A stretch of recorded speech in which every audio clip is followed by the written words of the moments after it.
I've demolished your parents' house, just so you know." I was stunned into silence by my husband's sudden declaration. Just the other day, after my father passed away, I had inherited my parents' house and land. Scott, my husband, had always talked about demolishing it to build a duplex. And it seemed he finally took drastic measures. The destruction of the home filled with family memories left me scolding him in tears. But he just sneered with a smirk. "You know, tearing it down myself was tough, but I'm glad I managed to clear the land. My name is Rachel. I'm currently 27 years old, living with my husband Scott, who is 3 years older than me. And we don't have any children yet. Before marriage, I lived with my father and worked hard every day. My mother passed away when I was in high school, so since then, it's just been my father and me supporting each other. Originally, I planned to work right after graduating from high school, and as planned, I got a job at a local company. I'm still working for the same company, where the work environment has always been good. And I find my job fulfilling daily. While Scott can be somewhat unreliable, he was kind and helped with household chores when he had the time. So I had no complaints about our marriage life. However, my only concern was the poor relationship with his parents. At the beginning of our marriage, I had hoped to get along well with my future in-laws. My in-laws didn't seem to think very highly of me, always treating me coldly. And instead of getting closer, we drifted further apart. Gradually, I grew tired of dealing with them. And now I try to avoid making waves as much as possible. Thankfully, we don't live with his parents, and we don't see them very often. If we had lived under the same roof, I might have collapsed from stress by now. It was also comforting that my father lived in the same city. The relationship with my in-laws was a troubling issue. But I hoped that we could continue our married life peacefully without major conflicts. Then, just recently, my father suddenly passed away from acute myocardial infarction. And I was deeply shocked by his sudden death. After the funeral, I often visited my old home alone and cried. However, considering my job and life with Scott, I couldn't keep grieving forever. And I've only just begun to recover recently. With my father's death, the now uninhabited home and land were inherited by me. Since my mother was already deceased and I had no siblings, the inheritance naturally came to me.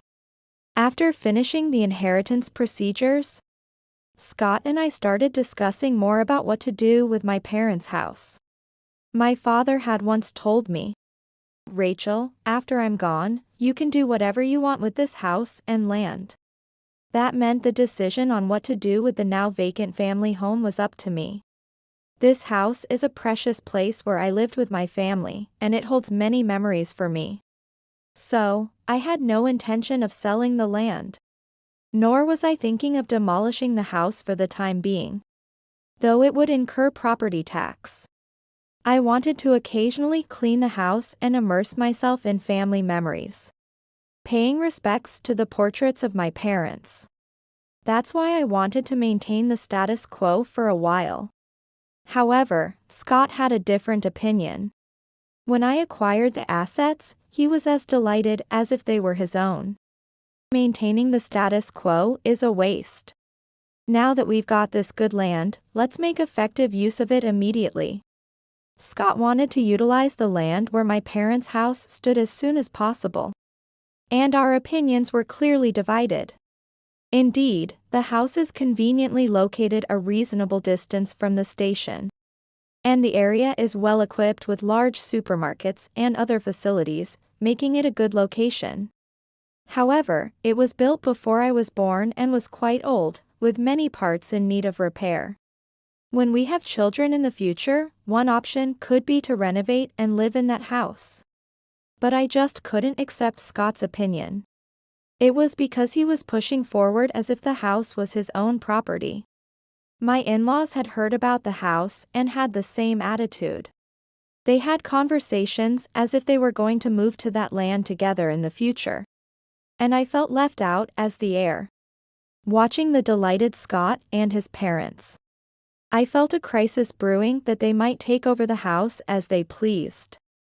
So I told him repeatedly, "Hey, that house and land are mine, not yours or your parents'. So don't proceed with anything without my agreement." However, he lightly responded to my words. "I get it, Rachel. You worry too much." He never took me seriously, though I thought he was unreliable but considerate. His attitude changed the moment I inherited my father's estate, barely listening to my words during our discussions. Because of that, I began to feel distrust towards Scott for the first time. And that feeling grew day by day. On a certain holiday that we faced in this situation, Scott said he was going to his parents' house in the morning and left. I was catching up on household chores that I couldn't do on weekdays. But less than an hour later, he returned home with his parents, forcing me to interrupt my chores to greet them. While they might be good parents for him, I still find it hard to deal with his parents because of the issue with my parents' house. "Well, father, mother, what brings you here today?"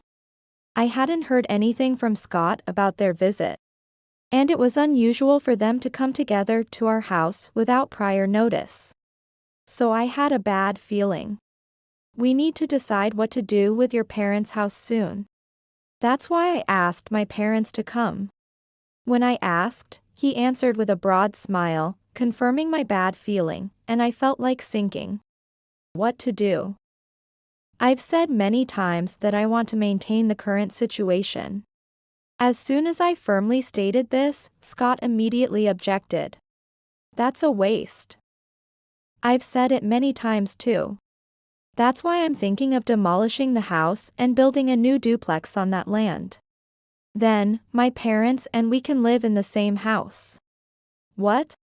I was utterly stunned by his absurd statement. But I quickly objected. "What are you talking about?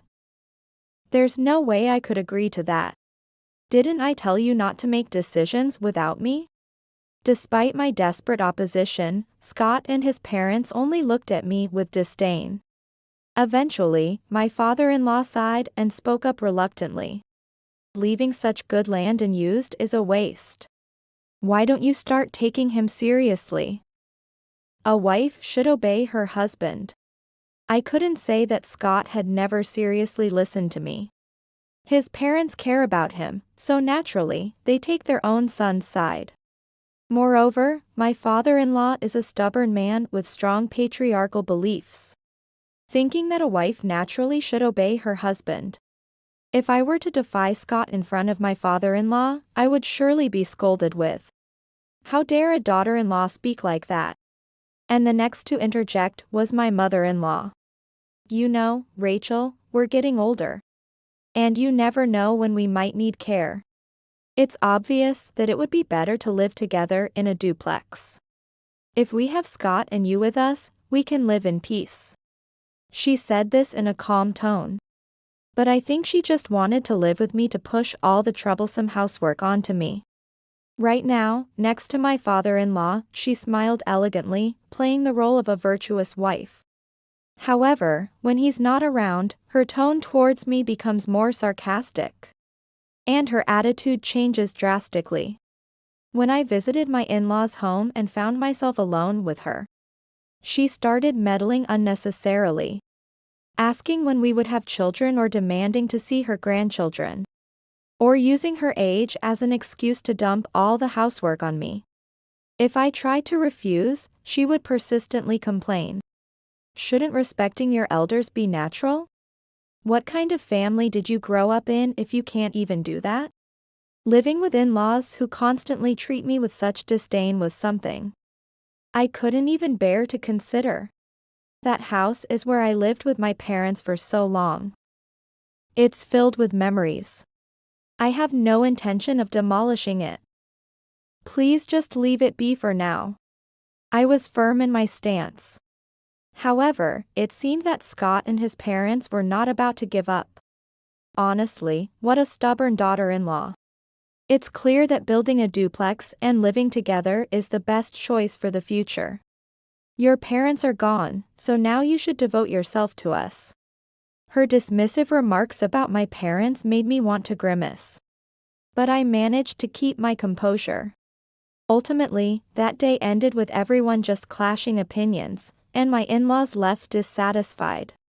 Since then, Scott and I have been at odds over the house and land. Our current house is too small. And we should build a bigger one for when we have children, right? He was adamant about building a duplex. It seemed he just wanted to live in a large house with his beloved parents under the pretext of having children. I understand the desire to live with one's biological parents, considering the future. But I never agreed to it. I was certain that living with my in-laws would only lead to more disputes. So, setting aside the demolition of the house, I consistently refused the construction of a duplex every time it came up. Then Scott would invariably get upset. As these days continued, our relationship gradually became strained, and time passed without any progress in our discussions. During this time, I visited the family home when I could, cleaning and paying respects to my parents' portraits. However, as work became busier and life more hectic, I couldn't visit the house for about a month. Therefore, I brought my parents' portraits to our current home to pay respects during the busy period. I hadn't told Scott about the portraits, as recently our conversations had often escalated into arguments, so I decided to keep it to myself. But soon, I would realize it was a good thing that I had at least taken the portraits from the family home. It was right after a busy period at work, on a day off. I had thought I could finally relax, but that morning, my in-laws unexpectedly came to our house. It had been a while since we last met, which was when we had discussed my parents' house. This visit was also unannounced, and Scott hadn't informed me that his parents were coming. For some reason, both were in a very good mood, looking at me with smiles as they chatted with Scott. "We have something important to discuss with you today, Rachel." When she said this with a full smile, I sensed that the discussion would not be pleasant.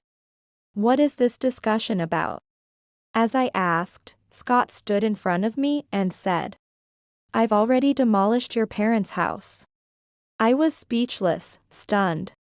At first, I thought it was a cruel joke, but from the triumphant laughter of Scott and his parents, I realized it was true. "What have you done without asking me?" Even as I confronted him in a panic, he just smiled smugly, dismissing me.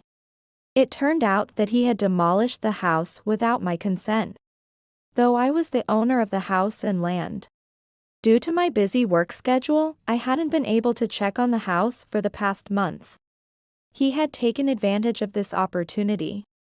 "You know, tearing it down myself was tough, but I'm glad I managed to clear the land." Scott feigned a tired expression. He had been reluctant to pay for the demolition and had not hired a demolition company.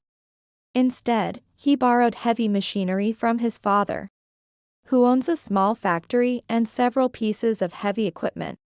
Without a second thought for his son, my father-in-law had lent the machinery, helping to clear the land. Why would you do something like that without permission? I've always been opposed to demolishing it, haven't I? I couldn't forgive him and his parents' outrageous actions and appealed to them in tears. There were still many of my parents' belongings in the house, including childhood family albums filled with memories. The only thing that was safe was my parents' portraits, which I had brought to our current home. Everything else had been removed along with the rubble, like a nightmare. How could you do something so terrible? I will never forgive you for this. I had reached my breaking point. I told them this while glaring at all three, but none of them showed any signs of relenting. "You kept hesitating, so I made a start for us. I can't wait forever for you to change your mind." His attitude was as if he had done the right thing. He continued, laughing loudly. "So, I've taken that land for myself." Watching him boast as if he were the owner, my anger turned to dismay. I could feel my love for him cooling rapidly. Neither Scott nor his parents seemed to realize the gravity of their actions, and I sighed deeply. "What are you talking about? When did I ever say I gave you that land? Since we haven't done any paperwork, it's still mine." Scott appeared confused by the meaning of my words, and his parents looked perplexed as well. Since we hadn't done the registration process for the land transfer, I had no memory of ever handing over the house or land to Scott. Naturally, demolishing someone else's house without permission is a crime. You might not be aware since you didn't go through a professional. But what you did could be criminal. At my words, Scott's expression hardened. If he had hired a demolition contractor, he might have learned about this. I had no intention of showing any mercy, even to my husband. Moreover, using heavy machinery on someone else's land, even if it was from your father's company, is also a crime. I will definitely be taking legal action. Previously, I had researched real estate laws just in case any trouble arose. With the land I inherited from my father, I never thought Scott would actually resort to such drastic measures. When I mentioned the heavy machinery, my father-in-law, who had been all smiles until now, shouted angrily, "Wait a minute. You two are married, so your wife's land is practically Scott's too. Then, demolishing that house shouldn't be a crime. I've said it multiple times, but I am the owner of that house, not Scott. Moreover, I wasn't even consulted about the demolition, let alone agreed to it. What he did is a clear criminal act, and I will be calling the police immediately. I cannot stay silent after you destroyed my beloved home." As I responded calmly, my father-in-law was at a loss for words. He seems to have taken this situation too lightly.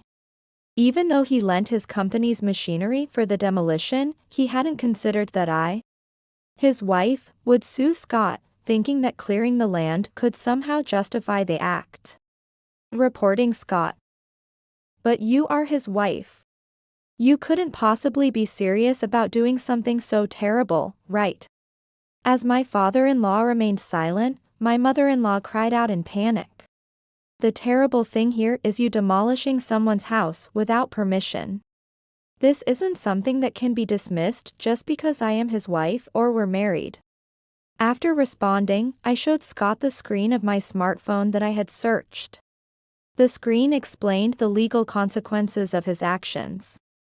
What you did constitutes property destruction.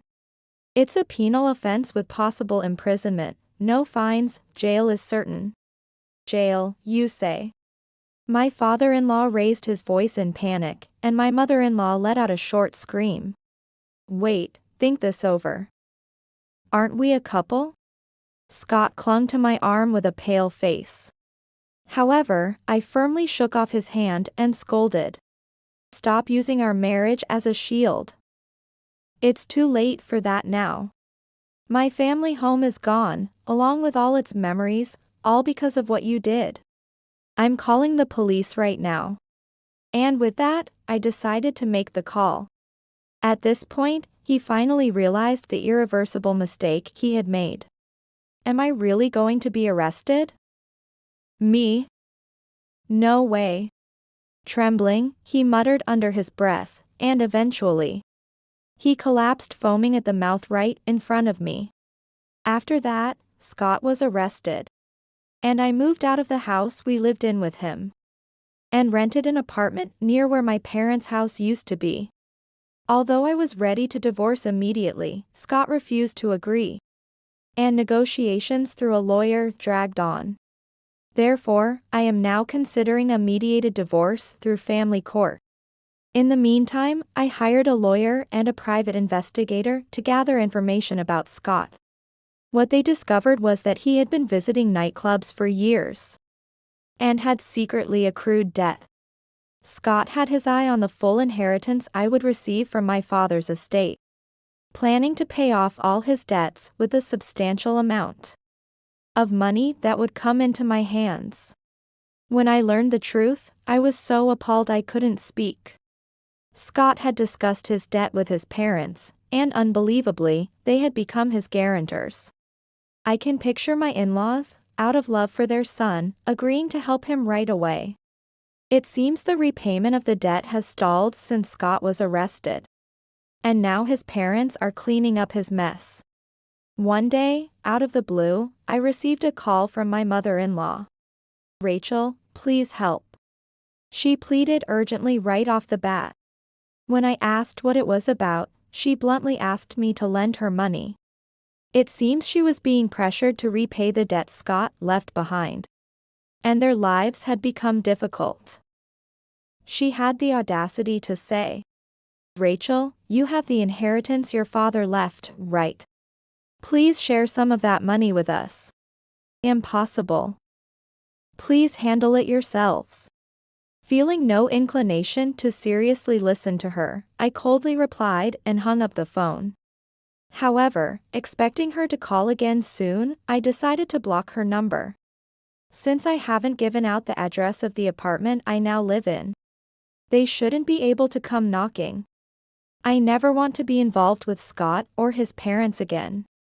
The call from my mother-in-law made me even more eager to sever ties with Scott. And I decided to file for a mediated divorce. After a while, the mediation was successful, and we were divorced. Later, my in-laws had to sell everything, including my father-in-law's factory, to repay the debts. Now, they've moved to a modest apartment in a remote countryside and are living modestly. Years later, after serving his sentence, Scott was released. But it seems he had trouble finding a job due to his criminal record. He reportedly got arrested again for committing minor crimes like shoplifting. But I felt no sympathy, just disbelief.